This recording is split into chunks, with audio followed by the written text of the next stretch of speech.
Hello friends, आज आपण जॉग्रफीतला एक नवीन चॅप्टर बघणार आहोत. खूप इंटरेस्टिंग चॅप्टर आहे. त्याचं नाव आहे natural vegetation and wild life.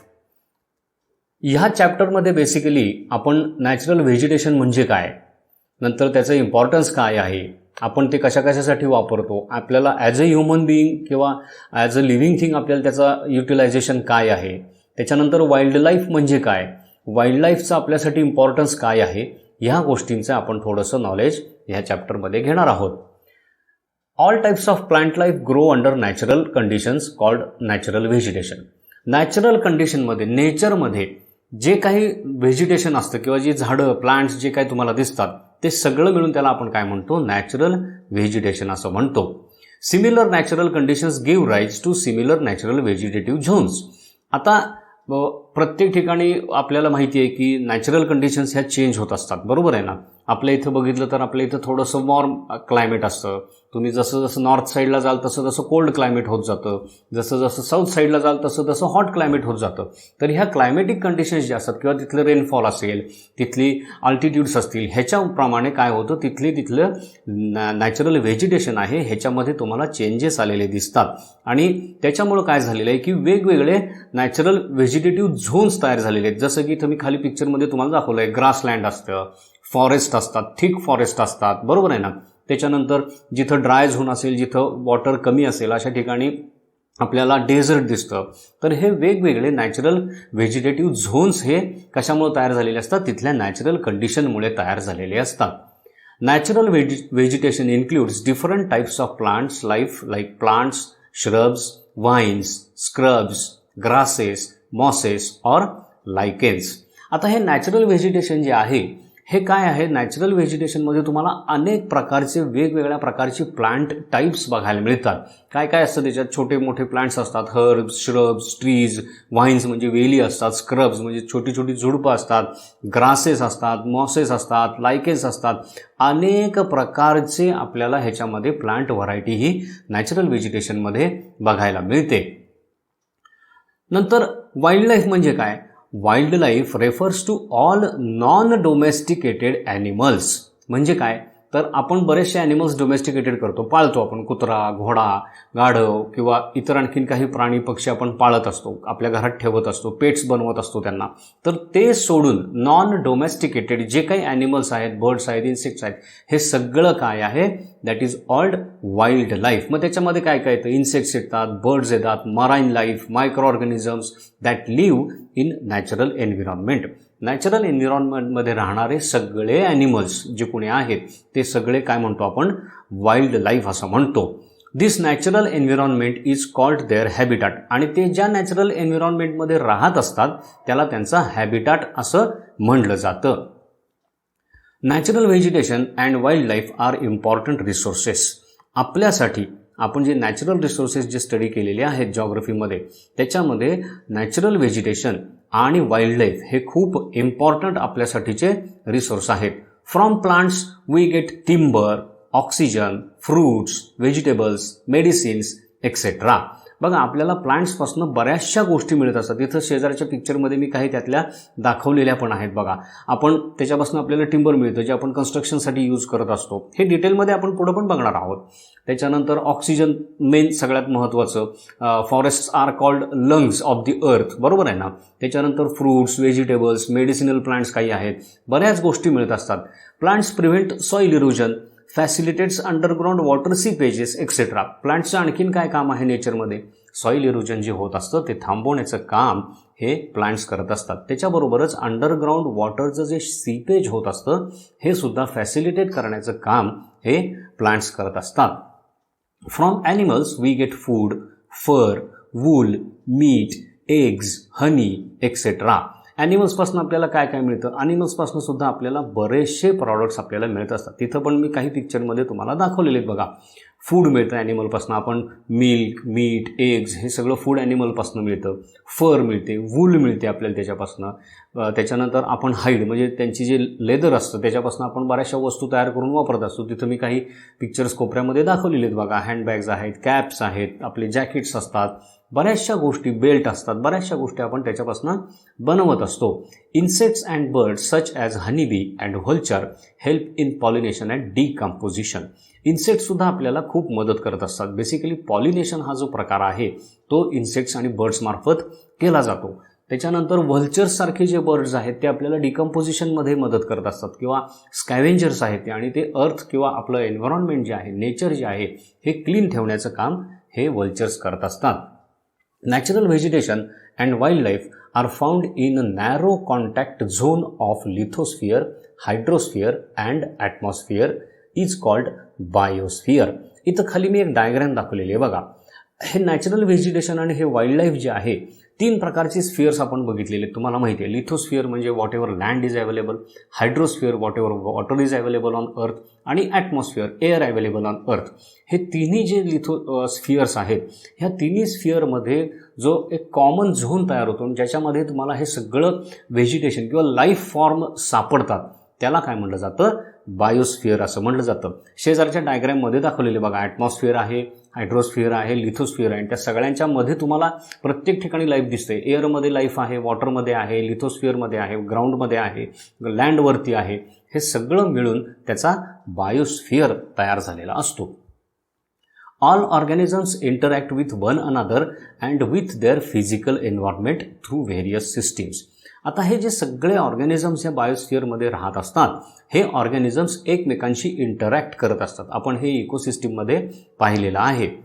तर हे एकमेकांशी इंटरॅक्ट करत असतात आणि त्याचबरोबर त्यांचं जे फिजिकल एन्व्हायरमेंट असतं म्हणजे काय, physical abiotic factors, water, soil, त्याच्यानंतर तिथले मिनरल्स, बाकीच्या गोष्टी ह्यांच्याशी ते इंटरॅक्ट करत असतात, त्याचं यूज करत असतात आणि ह्याच्यासाठी ह्या वेगवेगळ्या सिस्टीम्स तिथे काम करताना दिसत असतात. तुम्हाला माहिती आहे नायट्रोजन सायकल आहे, कार्बन डायऑक्साईड सायकल आहे, ऑक्सिजन सायकल आहे, वेगवेगळ्या सायकल्स ह्या तिथं काम करत असतात आणि हे सगळं मिळून काय होत असतं, एक एन्व्हायरमेंट तयार होत असतं, एक इकोसिस्टीम तयार होत असते.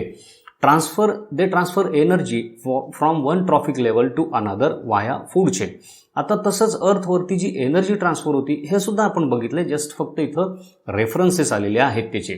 ते पण आपल्याला माहिती आहे की ह्या ट्रॉफिक लेवल्समधनं ही एनर्जी काय होत असते, पुढे पुढे पुढे ट्रान्सफर होत असते. सनकडनं येणारी एनर्जी ग्रास किंवा प्लांट्स जे असतात ते ट्रॅप करत असतात. त्याच्यानंतर त्या ग्रासवरती किंवा त्या व्हेजिटेशनवरती काही ॲनिमल, हार्बिओरस ॲनिमल फीड होत असतात. मग ती एनर्जी त्यांच्याकडे जाते. त्या हार्बिओरस ॲनिमलला खाऊन जगणारे काही कार्निवोरस ॲनिमल्स असतात, म्हणजे तिथनं ती एनर्जी वरच्या लेवलला जाते. असं करत करत काय होतं, ह्या फूड चेनमधनं ही एनर्जी पुढे पुढे पास होत जाते. This gives rise to food webs and energy pyramid. आणि ह्याच्यामुळेच काय होतं, वेगवेगळी फूड वेब्स आपल्याला नेचरमध्ये बघायला मिळतात किंवा जो एनर्जी पिरॅमिड असतो तो आपल्याला तिथे बघायला मिळतो, which are in perfect balance. आणि ह्याचा बॅलन्स हा ॲटोमॅटिकली नॅचरली मेंटेन केलेला असतो. इथं मी एक शेजारी फूड वेब दाखवलेलं आहे बघा आणि एक इकोसिस्टीमचं पण एक पिक्चर दाखवलेलं आहे. तर हे जे फूड वेब आहे ह्याच्यामुळं काय होतं, ही जी एनर्जी आहे ही इक्वली सगळीकडे नेचरमध्ये डिस्ट्रीब्यूट केली जाते, जी सनकडनं आपल्याला मिळालेली आहे. This system of interaction in a given area is referred to as an ecosystem. आता ही जी सिस्टीम आहे, ही जी फूड ट्रान्सफर आहे, ही एनर्जी ट्रान्सफर आहे, हे फूड चेन आहे, हे फूड वेब आहे, हे सगळं काय होतं, एका पर्टिक्युलर एरियामध्ये ह्यांची एकमेकांची जी इंटरॅक्शन चाललेली असती त्या सिस्टीमला आपण म्हणतो ecosystem. Every ecosystem has different types of animals and vegetation and is unique to geographical area. आता हे प्रत्येक इकोसिस्टीम जर तुम्ही बघितली ती मग खाली मी काही पिक्चर्स इकोसिस्टीमची दाखवलेली बघा. ट्रॉपिकल रेन फॉरेस्ट आहे, टेम्परेट फॉरेस्ट आहे, त्याच्यानंतर तिथं डेझर्ट दिसतंय, सेव्हाना म्हणजे ग्रासलँड तुम्हाला दिसत आहेत, फ्रेश वॉटर इकोसिस्टीम दिसते, मराईन इकोसिस्टीम आहे, टुंड्रा इकोसिस्टीम आहे. या सगळ्या जर इकोसिस्टीम तुम्ही बघितल्या तर इथं प्रत्येक ठिकाणी सापडणारं व्हेजिटेशन आणि ॲनिमल लाईफ हे तुम्हाला वेगवेगळं दिसून येतं. त्याच्यामध्ये खूप डिफरन्स असतो आणि त्या जॉग्राफिकल एरियासाठी ते प्लांटेशन किंवा ते व्हेजिटेशन, ते ॲनिमल्स हे युनिक असतात. ते ॲनिमल तुम्हाला दुसऱ्या जॉग्राफिकल वेगळ्या एरियामध्ये सापडणार नाहीत. फॉर एक्झाम्पल मराईन इकोसिस्टीममध्ये जे ॲनिमल्स आहेत ते तुम्हाला इतरत्र कुठं दिसणार नाहीत किंवा जे फॉरेस्ट इकोसिस्टीममधले ॲनिमल्स आहेत ते तुम्हाला मराईन सिस्टीममध्ये दिसणार नाहीत. डेझर्टमधले ॲनिमल तुम्हाला ग्रीन फॉरेस्टमध्ये किंवा रेन फॉरेस्टमध्ये सापडणार नाहीत आणि रेन फॉरेस्टमधले ॲनिमल तुम्हाला डेझर्टमध्ये सापडणार आहेत. सेम केस विथ प्लांट्स पण आहे. प्रत्येक ठिकाणची प्लांट्स वेगळे आहेत, ट्रीज वेगळे आहेत, हे सगळं वेगळं वेगळं असतं. Living organisms in that particular area are adapted to their natural environment. Very important. त्या जॉग्राफिकल एरियामध्ये ज्या काही एन्व्हायरमेंटल कंडिशन्स असतात, नॅचरल एन्व्हायरमेंट जे असतं, तिथल्या ज्या टेम्परेचर असेल, रेनफॉल असेल, ट्रीज असतील, लँड असेल, सॉईल असेल, टोपोग्राफिकल झोन्स असतील, ह्या सगळ्या नॅचरल कंडिशनला तिथलं लाईफ जे असते, तिथले जे लिव्हिंग ऑर्गॅनिझम्स जे असतात ते ॲडॉप्ट झालेले असतात आणि त्यामुळंच त्या पर्टिक्युलर कंडिशनमध्ये ते सर्वाईव्ह होऊ शकतात. सच large geographical एक्सपान्स is non as biome. असे जे जिओग्राफिकल एरियाज आहेत, ह्यूज थाउजंड्स ऑफ किलोमीटर्स, त्यांना आपण काय म्हणतो, बायोम असं नाव दिलेलं आहे. आता त्याच्या पुढचा पार्ट आहे factors influencing the distribution of vegetation and wild life. आता हे वाईल्ड लाईफ आणि व्हेजिटेशन जे आहे ह्याचं डिस्ट्रीब्युशन जे ऑल ओव्हर अर्थ झालेलं आहे, त्याचं जे डिस्ट्रीब्युशन जे झालेलं आहे त्याला कुठले कुठले फॅक्टर्स रिस्पॉन्सिबल असतात किंवा कुठल्या फॅक्टर्सवरती हे डिस्ट्रीब्युशन डिपेंड असतं ते आपण बघूया. Distribution of natural vegetation depends upon geographical and climatic factors as latitudinal extent, altitude, sunlight, temperature, soil type, terrain type, type of precipitation, etc. etc. etc. बऱ्याच गोष्टींवरती तिथले लाईफ फॉर्म हे डिपेंड असतात. For example म्हणायचं तर तिथं rainfall किती आहे, तिथं टेम्परेचर किती आहे, तिथली सॉईल कशी आहे, त्याच्यानंतर टेराईन रिजन आहे का नाही आहे, अल्टिट्यूड तिथली किती आहे, त्याच्यानंतर तिथं एअरमध्ये मॉइश्चर कितपत आहे, तिथं रेनफॉल प्रेसिपिटेशन किती होतं, ह्या सगळ्या गोष्टींवरती डिपेंड असतं तिथं व्हेजिटेशन कसं असणार आहे आणि त्या व्हेजिटेशनवर डिपेंड असतं तिथलं वाईल्ड लाईफ कसं असणार आहे. इथं मी शेजारी एक डायग्राम दाखवलेली आहे बघा. त्याच्यामध्ये कसं दाखवलं त्यांनी, खालच्या बाजूला प्रेसिपिटेशन दाखवलं आहे आणि दोन्ही साईडला त्यांनी जो ट्रायंगलची एक साईड आहे तिथं हॉट आणि कोल्ड असं टेम्परेचर हे दाखवलेलं आहे आणि जसं जसं हॉट अँड कोल्ड आणि इकडं ड्राय आणि वेट हे बदलत जाईल तसं तसं तिथं व्हेजिटेशन तुम्हाला बदललेलं दिसतं बघा. खालच्या बाजूला तुम्हाला रेन फॉरेस्ट दिसतंय, त्याच्यानंतर tropical sensible rain forest, seasonal rain forest दिसतंय, स्क्रब लँड दिसते, सॅव्हाना दिसत आहेत आणि जसं जसं टेम्परेचर वाढत जाईल तसं तसं त्याच्यात चेंज होत चाललेलं आहे. मग थोडं टेम्परेचर वाढलं की रेन फॉरेस्टचं डेसिड्युअस फॉरेस्ट झालं, त्याच्यानंतर इकडं ट्रॉपिकल किंवा सिजनल स्क्रब लँड आहे त्याची ग्रासलँड झाली आणि इकडं जे ट्रॉपिकल डेझर्ट होतं त्याचं एकदम ड्राय डेझर्ट तयार झालं आणि एकदम वरती जर तुम्ही बघितलं तर जिथं कोल्ड पण आहे आणि ड्राय सीझन पण आहे अशा ठिकाणी तुम्हाला टुंड्रा म्हणजे एक वेगळं तिथं व्हेजिटेशन बघायला मिळतं. So these are the factors on which natural vegetation depends.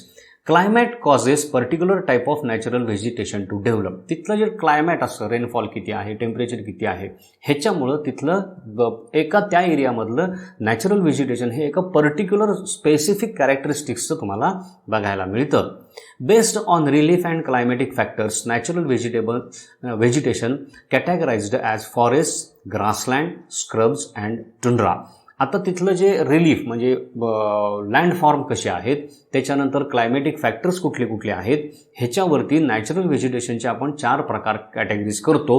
कुठले कुठले? फॉरेस्ट आहे, ग्रासलँड आहे, स्क्रब लँड आहे आणि टुंड्रा आहे. इथं तुम्हाला दिसतंय बघा, फॉरेस्ट दिसत आहेत खालच्या लेवलला सगळी, नंतर जसं जसं ड्राय होत जाईल, अल्टिट्यूड वाढत जाईल तसं ग्रासलँड तयार होते, नंतर स्क्रब लँड तयार होते आणि सगळ्यात टॉपला तिथं तुम्हाला टुंड्रा रिजन दिसतोय. आता वाईल्ड लाईफचं कसं आहे? Wild life has close relationship with climate and vegetation. Wild life तिथलं एखाद्या पर्टिक्युलर एरियातलं क्लायमॅट कसं आहे, तिथं नॅचरल व्हेजिटेशन कसं आहे, ह्याच्यावरती तिथलं वाईल्ड लाईफ हे डिपेंड असतं. ट्रॉपिकल ग्रासलँड जर तुम्ही बघितलं तिथं तुम्हाला हर्बिव्हर्स लाईक डिअर अँड अँटिलोप्स दिसतात कारण ते ग्रासवरती फीड होत असतात. डेझर्टमध्ये तुम्ही जर गेला तर तिथं लो वॉटर आहे, मोर रेप्टाईल्स अँड स्मॉलर ॲनिमल्स तुम्हाला तिथं बघायला मिळतात. इथं खाली मी पिक्चर दाखवलंय बघा, ग्रासलँडमधले ॲनिमल्स कुठले कुठले आहेत, डेझर्ट ॲनिमल्स कुठले कुठले आहेत, त्याच्यावरनं तुम्हाला जजमेंट येऊ शकेल. Different climatic regions have different plants and animal life. प्रत्येक क्लायमॅटिक रिजनमध्ये तुम्हाला ॲनिमल लाईफ आणि प्लांट लाईफ हे वेगवेगळं बघायला मिळतं. आता इथे एक चार्ट दाखवलेला आहे बघा. नॅचरल व्हेजिटेशन कशावरती डिपेंड असतं? Relief factors. रिलीफ फॅक्टर्स कुठले कुठले? लँड, सॉईल, तिथलं अल्टिट्यूड, इथलं टोपोग्राफिकल झोन, हे सगळं म्हणजे काय आहे? रिलीफ फॅक्टर्स आहेत. आणि तिथलं वाईल्ड लाईफ त्याच्यावरती डिपेंड आहे. खालच्या साईडला क्लायमेटिक फॅक्टर्स दाखवलेत, त्याच्यात काय काय temperature, rainfall, sunlight etcetera etcetera, आणि त्याच्यावर सुद्धा वाईल्ड लाईफ डिपेंड असतं. म्हणजे व्हेजिटेशन डिपेंड असतं रिलीफ फॅक्टर्स आणि क्लायमेटिक फॅक्टर्सवरती, आणि त्याच्यावरती दोन्हीवरती तिथलं वाईल्ड लाईफ हे डिपेंड असतं. आता नंतर आपण बघूया natural vegetation a resource. Natural vegetation हा आपल्यासाठी एक इम्पॉर्टंट नॅचरल रिसोर्स आहे, हे मी तुम्हाला सांगितलेलं आहे, आपण शिकलेलो पण आहोत. Natural vegetation is very important for living beings. Why? सगळ्यात इम्पॉर्टंट म्हणजे ऑक्सिजन आणि फूड आपल्याला प्लांट अवेलेबल करून देत असतात. Its depletion may bring life to stand still. हे जर डिप्लीट झालं, नॅचरल व्हेजिटेशन जर सगळं डिस्ट्रॉय झालं, तर लाईफ अर्थवरती राहणार नाही, कारण फूडचा सोर्सच तिथं आहे, तो कट होऊन जाईल. It is very important natural resource and that is why this is very important natural resource. खाली डायग्राममध्ये मी दाखवले बघा की प्लांट्सपासून आपल्याला काय काय मिळतं, अवेलेबल काय काय होतं, तिथं लिस्ट त्याची दिलेली आहे. आता utility of natural vegetation as a resource, त्याची युटिलिटी काय आहे? Timber from forest used in manufacturing of furniture, ship building, construction work such as houses, offices etcetera. बघा, टिम्बर जे मिळतं आपल्याला नॅचरल व्हेजिटेशनपासून, फॉरेस्टपासून, त्याचे युजेस आपल्याला सगळ्यांना माहिती आहेत. फर्निचर तयार केलं जातं, मोठी मोठी शिप्स बिल्ड करताना ते वूड लागतं तिथं आपल्याला. कन्स्ट्रक्शन वर्कमध्ये भरपूर वूड वापरलं जातं. त्याच्यानंतर फायर वूड म्हणून सुद्धा त्याचा फ्युएल म्हणून सुद्धा यूज होत असतो. त्याच्याबरोबरच wood pulp from trees is used to make paper. असे बरेचसे युजेस आपण वूडचे करत असतो, आणि हे सगळं वूड आपल्याला नॅचरल व्हेजिटेशनपासून मिळत असतं. Various trees provide us with lac, resins, herbs, fruits, nuts, gums, medicines and fuel wood from trees. आणखीन ट्रीजपासून आपल्याला काय काय मिळत असतं? जी लॅक आपण वापरतो ती, वेगवेगळी रेझिन्स मिळत असतात, गम्स मिळत असतं, हर्ब्स मेडिसिन मिळत असतात, फ्रूट्स मिळत असतात, आणि हे सगळं काय आहे हे सुद्धा आपल्याला त्या नॅचरल व्हेजिटेशनपासून मिळत असतं. Trees support economic activities. हे ट्रीज जे आहे ते आपल्या काही इकॉनॉमिक ॲक्टिव्हिटीसुद्धा सपोर्ट करतात. For example, collection of forest products like lac, honey, lumbering in coniferous forest. म्हणजे आपल्या ज्या इकॉनॉमिक ॲक्टिव्हिटी आहेत, जे ट्रेडिंग आहे, त्यातले बरेचसे प्रॉडक्ट जे आहेत हे फॉरेस्टमधनं येत असतात. तिथं मी काही प्रॉडक्ट पिक्चरमध्ये दाखवलेले पण आहेत. पुढं काय आणखीन, natural vegetation of forests are home to many tribal people. ही जी नॅचरल व्हेजिटेशन्स आहेत किंवा जी फॉरेस्ट आहेत, इथं अनेक ट्रायबल पीपल राहत असतात. आपल्या इथं सुद्धा इंडियामध्ये तुम्हाला ट्रायबल पीपल बरेच ठिकाणी राहत दिसतात, आणि त्यांचं लाईव्हलीहूड जे आहे हे तिथल्या फॉरेस्टवरती, तिथं मिळणाऱ्या प्रॉडक्ट्सवरती डिपेंड असतं. Forests are also tourist destination. तुम्हालाही माहिती आहे, तुम्ही फिरायला जाता फॉरेस्टमध्ये, आजकाल भरपूर लोक जात असतात. हे टुरिस्ट डेस्टिनेशन झालेलं आहे. Offering experiences such as jungle safaris, tent stays, tree houses. म्हणजे तिथं लोक जातात कशासाठी? नेचर तिथला जो आहे त्याचं फील घेण्यासाठी, त्याचं एक्सपिरियन्स घेण्यासाठी, तिथलं वाईल्ड लाईफ बघण्यासाठी. मग त्या जंगल सफारीज असतात, गाडीतनं सगळ्या जंगलात फिरून तिथले आपल्याला वाईल्ड लाईफ दाखवलं जातं, किंवा तिथं टेंट हाऊस असतात किंवा ट्री हाऊसेस असतात, तिथं राहून लोक नेचरचा एक्सपिरियन्स घेतात. म्हणजे काय, आज इम्पॉर्टंट टुरिस्ट डेस्टिनेशनसुद्धा झालेले, म्हणजे रिक्रिएशनल व्हॅल्यूसुद्धा फॉरेस्टची वाढलेली आहे. Forest as a shelter belts to protect crops of specific area. आता इथं खाली एक पिक्चर दाखवलेले बघा, जे विंड असतो किंवा ज्याच्यामुळं सॉईलची इरोजन होते, अशा ठिकाणी काय केलेलं असतं, फॉरेस्ट बेल्ट जे असतात ते एक विंड बॅरियर म्हणून काम करत असतात. ते काय करतात की जो विंडचा स्पीड असतो तो ब्रेक करून सॉईल इरोजन किंवा तिथं जे क्रॉप आहे त्याला एक शेल्टर प्रोव्हाइड करतात, त्याला प्रोटेक्शन प्रोव्हाइड करतात. It also helps in maintaining ecological cycles like hydrological cycle, carbon cycle, nitrogen cycle.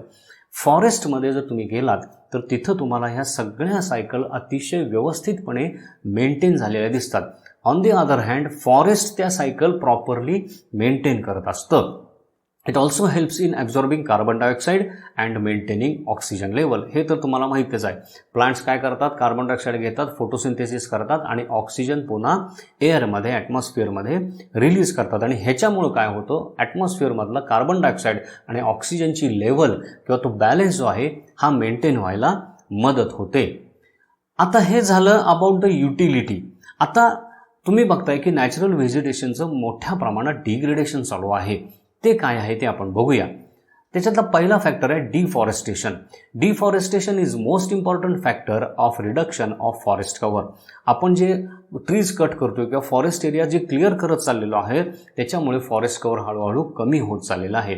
It is caused by various human activities such as development of infrastructure, mining, increase in agriculture and pastoral activities.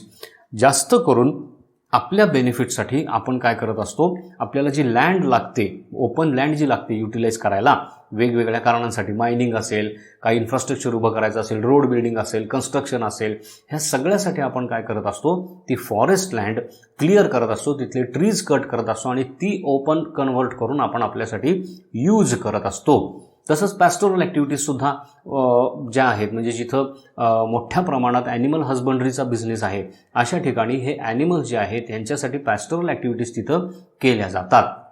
इथं एक खाली मी picture दाखवलं आहे बघा, तिथं mining चाललं आहे आणि ते मायनिंग करण्यासाठी तिथली सॉईल, तर डोंगर फोडण्यासाठी त्याच्यावरचं जे फॉरेस्ट आहे ते क्लिअर करत चाललेली आहेत ती लोकं. The growing human population led to increasing demand for new land. जसं जसं पॉप्युलेशन ग्रो होत जात, हे आपण रिसोर्सेसमध्ये सगळं स्टडी केलेलं आहे, पुन्हा जस्ट रेफरन्स आहे म्हणून आपण रिप्लेनिश करूया. जसं जसं ह्युमन पॉप्युलेशन वाढत चाललेलं आहे तसं तसं नीड्स आणि डिमांड्स वाढत चाललेले आहेत आणि ह्या डिमांड कंप्लीट करण्यासाठी आपल्याला जास्तीत जास्त ओपन लँडची गरज लागते आणि त्यासाठी ही फॉरेस्ट लँड काय केली जाते, क्लिअर केली जाते. आणखीन काय रिझन्स आहेत डिग्रेडेशनची. Disasters such as floods, tsunamis, landslides, fires also cause depletion of natural vegetation.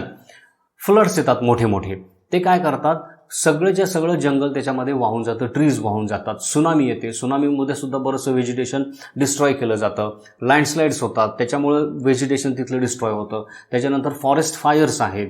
हे जे सगळे नॅचरल कॅलॅमिटीज आहेत किंवा हे डिझास्टर्स आहेत, ह्यांनी सुद्धा मोठ्या प्रमाणात व्हेजिटेशन डिग्रेड होत असतं. ओव्हरग्रेझिंग हा एक मोठा प्रॉब्लेम आहे. जे डोमेस्टिक ॲनिमल्स आहेत किंवा इथं मी पिक्चर दाखवलेले बघा, त्या गायी सगळ्या तिथं त्यांनी ग्रेझिंगसाठी सोडून दिलेले आहेत. त्या काय करतात, सगळं तिथलं व्हेजिटेशन आहे ते खाऊन टाकतात, डिस्ट्रॉय करतात. आणि सगळ्यात मेन म्हणजे ज्या ग्रासलँड्स आहेत ह्या सगळ्यात डिस्ट्रक्ट होण्याचं कारण हे ओव्हरग्रेझिंगमुळं झालेलं आहे. डिग्रेडेशन कशामुळं होतं हा पार्ट आपण बघितला. आता त्या डिग्रेडेशनचे रिझल्ट्स काय काय आहेत. Fast rate at which forest covers are vanishing has led to soil erosion, floods, reduced level of underground water, loss of habitat of many plant species and animals and tribal people. हे जे degradation झालेलं आहे ह्याचा एकदम negative impact अर्थवरती येतोय किंवा त्या लाईफवरती पडतोय. काय काय होतोय, हा जो फास्ट रेटनी फॉरेस्ट कव्हर जी कमी कमी होत चाललेलं आहे त्याच्यामुळं सॉईल इरोजन वाढलंय, त्यामुळं फर्टाईल सॉईल जी आहे ती डिस्ट्रॉय व्हायला लागलेली आहे. फ्लड्सचं प्रमाण वाढलंय. त्याच्यानंतर अंडरग्राऊंड वॉटर जे आहे ते सीपेज जे आहे ते फॉरेस्ट कव्हर कमी झाल्यामुळं वॉटर सीपेज होत नाही, त्यामुळं अंडरग्राऊंड वॉटर लेवल कमी झालेली आहेत. त्याच्यानंतर बऱ्याचशा प्लांट स्पेसीस, ॲनिमल्स जिथं राहतात किंवा ट्रायबल पीपल जिथं राहतात त्यांचं हॅबिटॅट किंवा त्यांचा तिथं राहण्याची जागाच डिस्ट्रॉय झालेली आहे. हे सगळे निगेटिव्ह इम्पॅक्ट आता आपल्याला दिसायला लागलेले आहेत. हे जे रिझल्ट्स आहेत ह्याला कारणीभूत कोण आहोत, तर आपणच आहोत. हे कमी करायचं असेल तर ते आपणच करू शकतो. कसं कमी करणार, तर by conserving the natural vegetation. Afforestation helps to retain and expand forest covers. Afforestation programs म्हणजे ट्री प्लांटेशन प्रोग्राम्स जे आहेत त्याच्यामुळं काय होतं, ते जे काही फॉरेस्ट आहे रिटेन व्हायलाही मदत होते, तसंच फॉरेस्ट कव्हर एक्सपांड करायलाही मदत होते. बऱ्याच ठिकाणी तुम्ही बघता आता झाडे वाचवा, झाडे जगवा, वृक्ष लावा, वृक्षांचं संवर्धन करा, हे सगळे मेसेजेस, सेव्ह अर्थ सेव्ह ट्रीज, हे सगळे मेसेजेस का दिले जात आहेत, कारण जर हे फॉरेस्ट कव्हर टिकून राहिलं तरच अर्थवरती आपल्याला लाईफ फॉर्म टिकून राहिलेलं दिसेल, अदरवाईज लाईफ डिस्ट्रॉय होऊन जाईल. त्यामुळं मॅक्झिमम ट्री प्लांटेशन करणं आणि आपण जे डिस्ट्रॉय केलेलं फॉरेस्ट कव्हर आहे ते पुन्हा रिटेन करणं खूप गरजेचं आहे.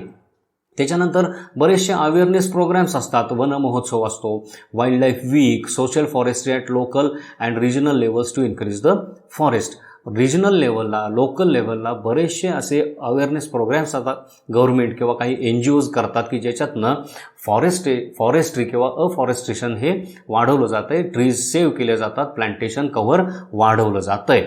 Available natural forests are converted into protected areas such as national parks and biosphere reserves to protect plant species and wildlife area.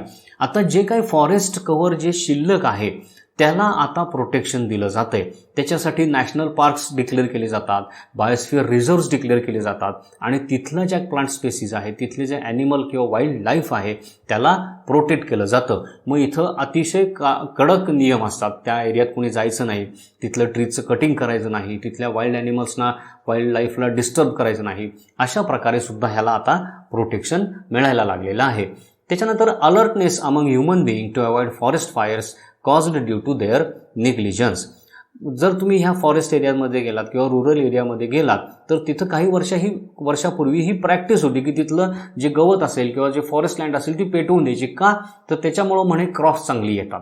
पण आता काय झालेलं आहे, त्यांच्यामध्ये अवेअरनेस क्रिएट केलेला आहे वेगवेगळ्या प्रोग्राम्स थ्रू आणि ह्या निग्लिजन्समुळे जे फॉरेस्ट फायर जे होत होते त्याच्यावर आता बऱ्यापैकी कंट्रोल आणलेला आहे. किंवा जिथं फॉरेस्ट आहे तिथल्या लोकांना तिथं जर फॉरेस्ट फायर आला तर त्याला कसं कमी करायचं किंवा तो कंट्रोल कसा करायचा ह्याचं सगळ्यांना त्यांनी काय केलेलं आहे आता ट्रेनिंग दिलेलं आहे. आणि त्यामुळं हे सगळे एरियातलं फॉरेस्ट फायर जे आहे ह्याचं सुद्धा प्रमाण आता कमी झालेलं आहे.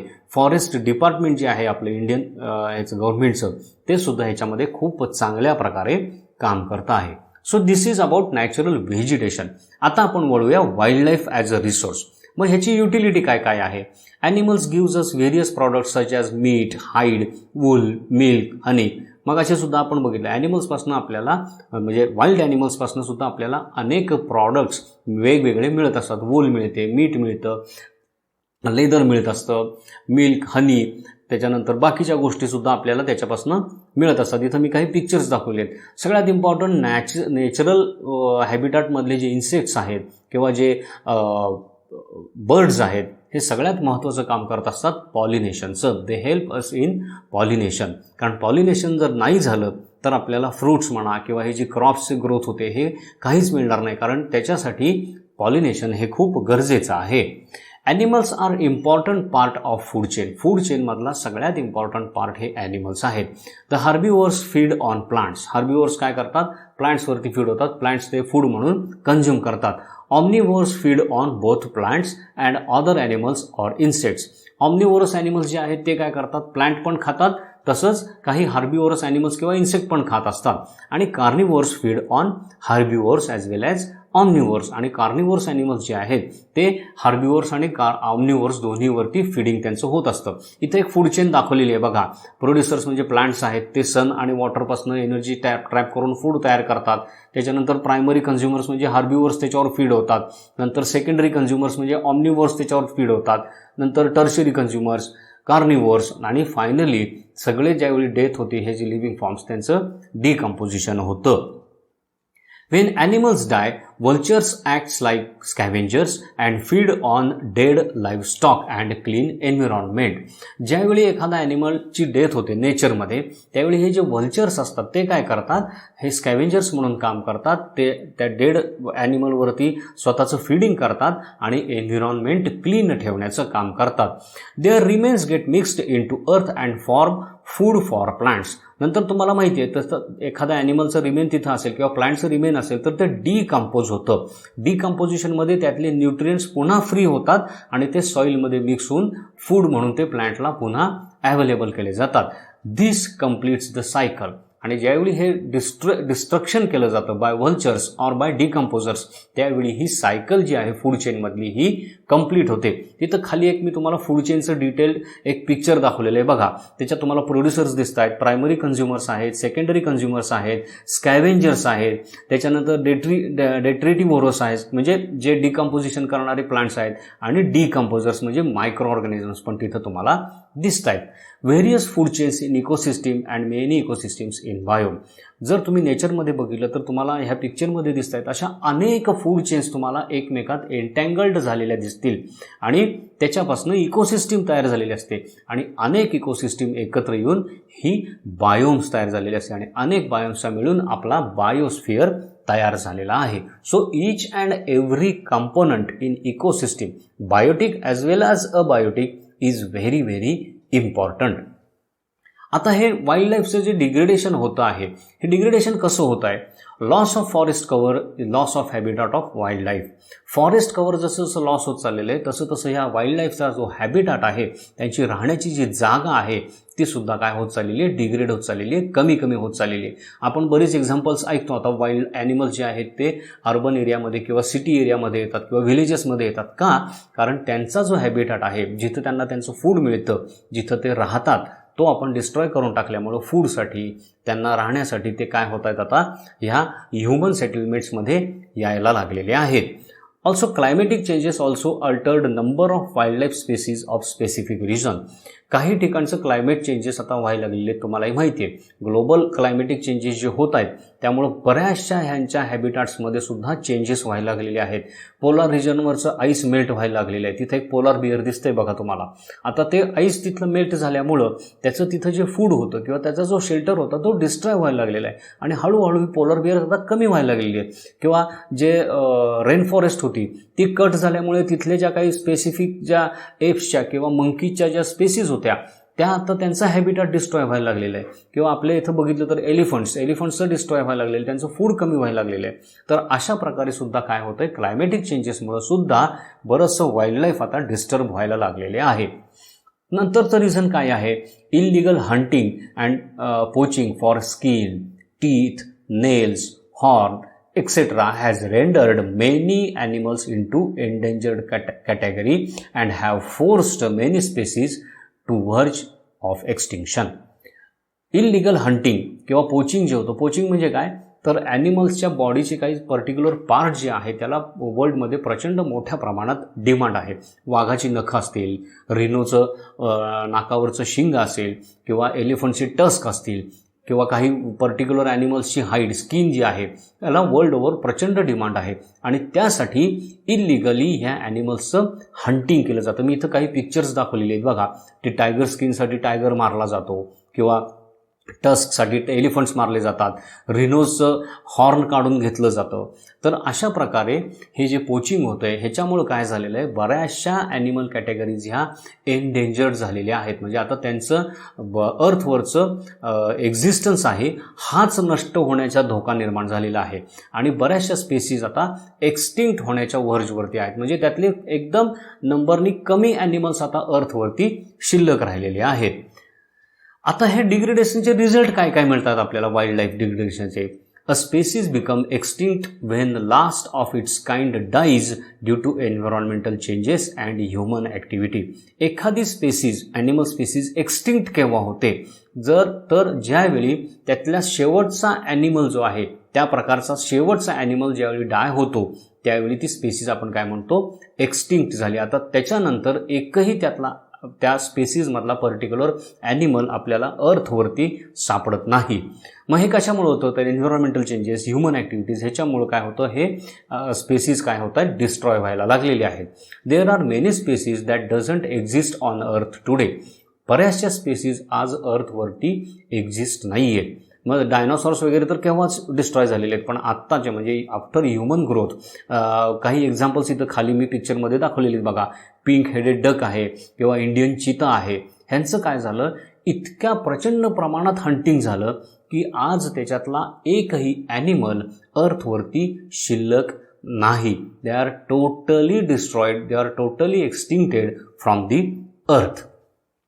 Endangered species are plants and wildlife that are so small in number and face risk of becoming extinct. Endangered species म्हणजे काय? की असं प्लांट्स किंवा असे वाईल्ड लाईफ की जे एकदम कमी नंबरमध्ये आता अर्थवरती शिल्लक आहेत. For example tigers. टोटल अर्थवरती जर विचार केला तर there are very in thousands आपण कॅल्क्युलेट करू शकतो एवढेसेच टायगर आज शिल्लक आहेत आणि they face the risk of becoming extinct. आणि त्या स्पेसीजना ती रिस्क आहे की ते पूर्णपणे अर्थवरनं एक्सटिंक्ट होऊ शकतात, नष्ट होऊ शकतात.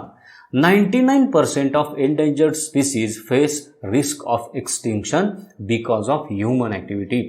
आता एंडेंजर्ड स्पेसीज जे आहेत ज्यांचा नंबर खूप कमी राहिलेला आहे त्यातले 99% जे आहेत म्हणजे ऑलमोस्ट सगळेच आज एक्सटिंक्शनचं त्यांना डेंजर आहे आणि त्याला मेन रिझन आपण आहोत ह्युमन ॲक्टिव्हिटीजमुळे. फॉर एक्झाम्पल इंडियन रेनोसॉरस किंवा गंगा रिव्हर डॉल्फिन. गंगा रिव्हरमध्ये डॉल्फिन्स असायचे लक्षात आलं ना? आज ते दिसत नाहीत. किंवा जो रेनोसॉरस आपल्याला दिसतो, गेंडा, इथं मी पिक्चर दोन्हीचंही दाखवलेले बघा, त्यांची सुद्धा संख्या हळूहळू कमी व्हायला लागलेली आहे. आणि ह्याला रिझन कोण आहोत तर ह्युमन ॲक्टिव्हिटीज आहेत. ह्याचा आणखीन एक परिणाम काय होतो, the local food chain is disturb. तिथली जी लोकल फूड चेन असते त्यातला एखादा जर ॲनिमल एक्सटिंक्ट झाला तर ती फूड चेन काय होते, डिस्टर्ब होते, कारण त्यातली मधली लिंकच डिस्ट्रॉय होऊन जाते. And large food webs gets affected. आणि त्याच्यामुळं काय होतं, जी फूड वेब्स आहेत ती लार्ज स्केलवर अफेक्ट होतात आणि मग तो इम्बॅलन्स जो आहे तो नेचरमध्ये तुम्हाला दिसायला लागतो. आता हे झालं डिग्रेडेशनबद्दल वाईल्ड लाईफच्या आणि त्याचे रिझल्ट्स काय आहेत. आता हे वाईल्ड लाईफ जर आपल्याला अर्थवरती टिकायचं असेल, लाईफ फॉर्म्स टिकवायचे असतील तर त्याचं कॉन्झर्वेशन करणं हे खूप खूप गरजेचं आहे.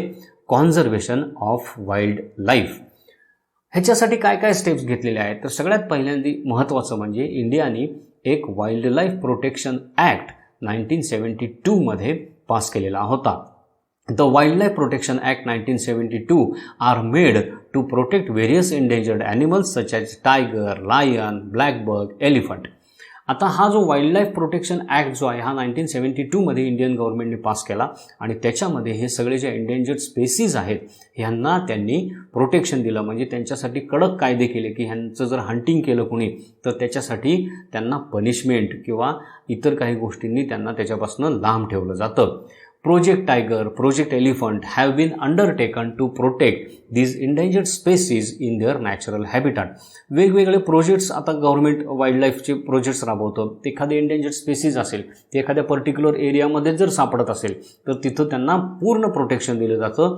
ह्युमन ॲक्टिव्हिटीज तिथनं लांब ठेवल्या जातात, त्यांना डिस्टर्ब केलं जात नाही की जेणेकरून त्या वाईल्ड फॉरेस्टमध्ये किंवा त्या वाईल्ड नेचरमध्ये त्यांची पुन्हा ग्रोथ व्हावी. मग असं प्रोजेक्ट टायगर्स आहेत. तुम्हालाही माहिती आहे आपल्या इथं महाराष्ट्रामध्ये जर बघितलं तर ताडोबा इथं आपलं टायगर रिझर्व आहे किंवा एलिफंट मुदुमलाई किंवा केरळमध्ये बऱ्याचशा ठिकाणी जिथं एलिफंटचं हॅबिटॅट आहे तिथं प्रोजेक्ट एलिफंट म्हणजे त्यांना तिथं प्रोटेक्शन देऊन सेव्ह केलं जातं. त्याच्यानंतर international conventions like sites convention on international trade in endangered species of wild fauna and flora हे जे साईट्स जे आहे अशा काही ऑर्गनायझेशन्स आता डेव्हलप झालेले आहेत. इंटरनॅशनल ट्रेडिंग चालतं एंडेंजर्ड स्पेसीज ज्या आहेत किंवा वाईल्ड फाउना फ्लोरा म्हणजे वाईल्ड स्पेसीज ॲनिमलच्या किंवा प्लांट्सच्या यांचं जे ट्रेडिंग होतं त्याच्यावरती बॅन करण्यासाठी ही साईट ही काम करत असते. आणि त्याच्यामार्फत मात्र वेगवेगळ्या ज्या एंडेंजर्ड स्पेसीज आहेत ह्या स्पेसीजना प्रोटेक्शन दिलं जातं. Usage of certain animal products like pashmina and Sahtu shawl made of wool from sheep in India and fur of many Arctic animals have been banned. आता बऱ्याच ॲनिमल्सचं वूल किंवा फर जी आहे ही आपल्याला खूप अट्रॅक्ट करते. त्याचं वर्ल्डमध्ये खूप मोठ्या प्रमाणात यूज होतं. मग त्यासाठी काय केलं जातं, हे पर्टिक्युलर ॲनिमल्स किल केले जातात कारण त्यांची स्किनच ती असते. मग ते तसं झाल्यामुळं काय झालं, प्रचंड प्रमाणात किलिंग झाल्यामुळं आता हे ॲनिमल एकदम एंडेंजर्ड एकदम फ्यू नंबर्समध्ये राहिलेले आहेत. त्यामुळं काश्मीरमध्ये ज्या पश्मिना शॉल्स किंवा शातूश शॉल्स ज्या मिळायच्या त्याच्यावरती बॅन आणला गेला. त्यामुळं मग ते ॲनिमल मारणं कमी झालं, मग त्यांना प्रोटेक्शन मिळालं. किंवा काही आर्क्टिक ॲनिमल्सची फर वापरली जाते, वुल्फ किंवा तिथले जे काही ॲनिमल्स आहेत पण त्यांचं पण किलिंग झाल्यामुळं त्यांचाही नंबर कमी व्हायला लागला. मग त्याच्यावर सुद्धा वर्ल्ड वाईड आता ह्या सगळ्या ॲनिमल प्रॉडक्ट्सवरती बॅन आणलेला आहे आणि त्यांना प्रोटेक्शन दिलेलं आहे. आता काही NGOज काम करत असतात. For example PETA prevention of extreme treatment to animals, SPCA society of prevention of cruelty to animals, WWF world wide fund for nature अशा वेगवेगळ्या ऑर्गनायझेशन्स ह्या ॲनिमल प्रोटेक्शनसाठी काम करत असतात. आणि त्यांचे जे काही प्रॉब्लेम्स असतील त्या ॲनिमल्सचे काही प्रॉब्लेम्स असतील किंवा त्यांचं हॅबिटॅट नष्ट होत असेल, त्यांना फूड मिळत नसेल, त्यांच्यावरती जर काही ह्युमन ॲक्टिव्हिटीजमुळं काही अफेक्ट होत असतील तर त्यांना प्रोटेक्शन देणं आणि त्या संदर्भात अवेअरनेस क्रिएशनचं काम ह्या सगळ्या ऑर्गनायझेशन्स ह्या करत असतात. They draw attention of masses towards alarming issues such as protect endangered species of animals, prevent loss of natural habitats of animals, etc. etc. etc. हे जे काही त्यांच्याशी रिलेटेड प्रॉब्लेम्स आहेत त्यांच्याकडं लोकांचं लक्ष वेधून घेण्याचं काम किंवा त्यांच्यामध्ये अवेअरनेस क्रिएट करण्याचं काम ह्या सगळ्या ऑर्गनायझेशन्स करत असतात आणि ह्याचा खूप चांगला इफेक्ट आता दिसायला लागलेला आहे. तसंच ग्रीन आर्मी म्हणून एक मोठी ऑर्गनायझेशन आहे, त्यांची तर स्वतःची आर्मीच आहे. अशा ठिकाणी जर त्यांना काही दिसून आलं तर ते जाऊन तिथं डायरेक्ट अटॅकच करतात त्या लोकांवरती आणि ती ॲक्टिव्हिटी थांबवली जाते. त्याच्यानंतर wild life sanctuaries have been set up as protected areas as home to various endangered species. मगाशी मी तुम्हाला म्हटलं तसंच ज्या एंडेंजर्ड स्पेसीज आहेत, फॉर एक्झाम्पल टायगर्स आहेत, गीरमधले लायन्स आहेत, रिनोज आहेत आसाममधले, किंवा केरळमध्ये साऊथला गेलात तर एलिफंट्स आहेत, तर ह्यांना प्रोटेक्ट करण्यासाठी काय केलं आहे, त्या ज्या फॉरेस्ट एरियामध्ये हे ॲनिमल सापडतात त्यांच्या तिथं वाईल्ड लाईफ सँक्च्युरीज तयार करून त्यांना तिथं एंडेंजर्ड स्पेसीजना प्रोटेक्शन दिलेलं आहे. They are set up to protect extinction of animals. हे कशासाठी सेटअप केल्या गेल्या, तर तिथल्या ॲनिमल्सना प्रोटेक्शन मिळावं म्हणून ह्या वाईल्ड लाईफ सँक्च्युरीज सेट केल्या गेल्या. For example Mudumalai wild life sanctuary, किंवा गोव्यामध्ये, महाराष्ट्रामध्ये अशा वाईल्ड लाईफ सँक्च्युरीज आहेत, गोव्यामध्ये आहेत, आसाममध्ये आहेत, काझीरंगा, किंवा म्हणजे जिथं ह्या एंडेंजर्ड स्पेसीज सापडतात तिथं प्रत्येक ठिकाणी तो जो वाईल्ड एरिया आहे किंवा ते जे फॉरेस्ट आहे त्याला प्रोटेक्शन देऊन तिथं वाईल्ड लाईफ सँक्च्युरीज तयार केल्या जातात. इथं मी खाली काही पिक्चर दाखवलेत बघा. तिथं तुम्हाला ते मुदुमलाई टायगर रिझर्व दिसतंय, त्याच्यानंतर ताडोबाचं हे दिसतंय, आणि शेजारी मॅप आहे. त्या मॅपमध्ये तुम्हाला हे वाईल्ड लाईफ सँक्च्युरीज इंडियामध्ये कुठे कुठे आहेत हे दिसतंय. मग काही ठिकाणी बर्ड सँक्च्युरी असतात. इथं तुम्हाला माहिती आहे सातारा डिस्ट्रिक्टमध्ये आपल्या इथं मायणी म्हणून जे गाव आहे तिथं बर्ड्स वेगवेगळे सापडतात. मग तिथं त्याला बर्ड सँक्च्युरी, कारण ते बर्ड्ससुद्धा आता काय व्हायला लागले आहेत, एक्सटिंक्ट व्हायला लागलेले आहेत. मग त्यांना प्रोटेक्शन देण्यासाठी तिथं बर्ड सँक्च्युरी तयार केली गेलेली आहे. त्याच्याबरोबरच national parks where wild animals and natural vegetations are together preserved. National parks काही डिक्लेअर केली गेली जिथं तिथलं नॅचरल व्हेजिटेशन आणि वाईल्ड लाईफ या दोन्हीलाही प्रोटेक्शन दिलं गेलं. Kaziranga national park for rhinoceros, Kanha national park, अशी वेगवेगळी पार्क्ससुद्धा आपल्या इथं तयार केलेत. इथं मुंबईमध्ये बोरिवलीला संजय गांधी नॅशनल पार्क आहे. तिथलं वाईल्ड लाईफ आणि तिथलं नॅचरल व्हेजिटेशन त्या पद्धतीने तिथं प्रोटेक्ट केलेलं आहे. आता हे जे नॅशनल पार्क असतात किंवा वाईल्ड सँक्च्युरीज असतात तिथं आपल्याला आत जायला परमिशन नसते, किंवा तिथं कायदे कानून नियम खूप कडक असतात. जरी आत जायचं असेल तर परमिशन तुम्हाला घ्यावी लागते वगैरे वगैरे, जेणेकरून तिथलं वाईल्ड लाईफ जे आहे हे कुठल्याही ह्युमन ॲक्टिव्हिटीनी डिस्टर्ब होणार नाही ह्याची काळजी घेतली जाते. त्याच्यानंतर biosphere reserves refer to large areas where vegetation, wild life and environment are conserved to preserve biological diversity. Large area जर असेल जिथं तुम्हाला बायोलॉजिकल डायव्हर्सिटी प्रचंड प्रमाणात बघायला मिळते, वेगवेगळं वाईल्ड लाईफ असतं, वेगवेगळे वाईल्ड प्लांट्स किंवा ॲनिमल्स बघायला मिळतात, हा जो मोठा एरिया असतो तर त्याचं रूपांतर नॅशनल पार्क किंवा वाईल्ड सँक्च्युरी नाही, त्याला म्हटलं जातं बायोस्फिअर रिझर्व्ज असं म्हटलं जातं. मग तिथल्या प्लांट्सना पण प्रोटेक्शन असतं, तिथल्या प्रत्येक ॲक्टिव्हिटीवरती गव्हर्नमेंटचं रिस्ट्रिक्शन असतं. तिथं तुम्ही मायनिंग करू शकत नाही, तिथले ट्रीज कट करू शकत नाही, तिथले फॉरेस्ट प्रॉडक्ट तुम्ही कलेक्ट करू शकत नाही. म्हणजे ह्युमनचा मिनिमम इंटरफिरन्स तिथं कंट्रोल केला जातो. एक्झाम्पल कुठली आहेत, नंदादेवी उत्तराखंडमध्ये, सायलेंट व्हॅली वेस्टर्न घाट्समध्ये, किंवा ह्याच्यामध्ये बेंगाल साईडला किंवा तुम्ही वेस्ट बेंगाल साईडला गेला तर Sundarbans for mangrove forest and royal Bengal tiger, अशी वेगवेगळी बायोस्फिअर रिझर्वसुद्धा आपण तयार केलेली आहेत. आणि ही फक्त इंडियातच नाही, हे वर्ल्ड ओव्हर केलेलं आहे.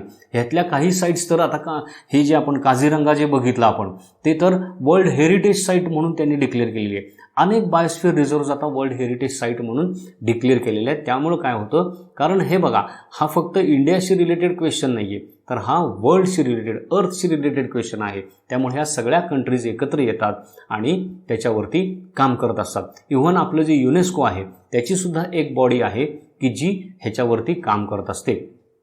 Biosphere reserves have been zoned according to intensity of human activity allowed. आता बायोस्फिअर रिझर्व्ह जे असतात त्याचे वेगवेगळे झोन्स केलेले असतात आणि त्या झोन्समध्ये कुठली ह्युमन ॲक्टिव्हिटी करायची हे ठरलेलं असतं. इथं मी खाली एक पिक्चर दाखवलेले बघा, त्याच्यामध्ये दाखवलेलं आहे काय काय असतं. Core zone is free from intervention, तो एकदम आतला कोर झोन असतो, तिथं कुठल्याही प्रकारची ह्युमन ॲक्टिव्हिटी आत जायला सुद्धा बंदी आहे, बघायला सुद्धा, फिरायला सुद्धा. त्याच्यानंतर buffer zone is allowed only for research and transition zone is area mark for traditional agricultural usage. त्याच्यानंतर आतला जो कोर झोन आहे त्याच्या बाहेरचा जो असतो त्याला बफर झोन म्हणतात. मग तिथं रिसर्च ॲक्टिव्हिटीज म्हणा किंवा एखादं टूर किंवा टुरिझमच्या थोड्याफार ॲक्टिव्हिटीज तेवढ्याच अलाउड असतात. आणि त्याच्या बाहेरचा जो ट्रान्झिशन झोन असतो तिथं मग तिथलं जे कोणी ट्रायबल पीपल असतील किंवा त्या फॉरेस्ट एरियातले जे पॉप्युलेशन असेल त्यांच्या ज्या रेग्युलर ॲक्टिव्हिटीज, ॲग्रिकल्चरल ॲक्टिव्हिटीज, बाकीच्या ॲक्टिव्हिटीज, ह्याला तिथं परमिशन असते. हे 3 झोनमध्ये बायोस्फिअर रिझर्व्ह डिवाईड झालेलं असतं. सेंटरचा कोर झोन, जिथं ह्युमन इंटरव्हेन्शन अजिबात अलाउड नाही आहे. त्याच्या बाहेरचा जो आहे तो बफर झोन, ज्याच्यामध्ये काही थोड्याफार रिसर्च ॲक्टिव्हिटीज किंवा जर कोणाला त्याचा अभ्यास करायचा असेल वाईल्ड लाईफचा तर त्यांना एंट्री असते. आणि त्याच्या बाहेर ट्रान्झिशन झोनमध्ये बाकीच्या तिथल्या ट्रॅडिशनल ॲग्रिकल्चरल ॲक्टिव्हिटीज अलाउड असतात. आणि अशा प्रकारे त्या बायोस्फिअर रिझर्व्हमधलं प्लांट्स, ॲनिमल्स किंवा व्हेजिटेशन, वाईल्ड लाईफ ह्याला प्रोटेक्शन दिलेलं असतं. So this is all about natural vegetation and wild life. काय काय बघितलं आपण? पहिल्यांदा आपण इंट्रोडक्शन घेतली, natural vegetation and wild life म्हणजे काय. त्याच्यानंतर factor influencing distribution of vegetation and wild life बघितले. नंतर नॅचरल व्हेजिटेशन ॲज रिसोर्स बघितलं. मग त्याच्यामध्ये त्याची युटिलिटी, डिग्रेडेशन, त्याचे रिझल्ट्स काय येतात आणि त्याचं कॉन्झर्वेशन कसं केलं जातं. आणि लास्ट पार्टमध्ये आपण बघितलं wild life as a resource, त्याच्या युटिलिटीज, डिग्रेडेशन, इट्स रिझल्ट्स आणि कॉन्झर्वेशन. तर इथं हा चॅप्टर आपला संपला. ह्याचे स्लाइड्स आहेत, त्याच्यानंतर वर्कशीट आहे, त्याच्यानंतर क्विज आहे. हे सगळं, हा व्हिडिओ, हे सगळं आपल्या ॲपवरती आणि वेब पोर्टलवरती अवेलेबल आहे. ह्याचा नीट स्टडी करा, त्याच्यानंतर मग क्विज आणि वर्कशीट सोडवा. So here ends the chapter natural vegetation and wild life. Thank you.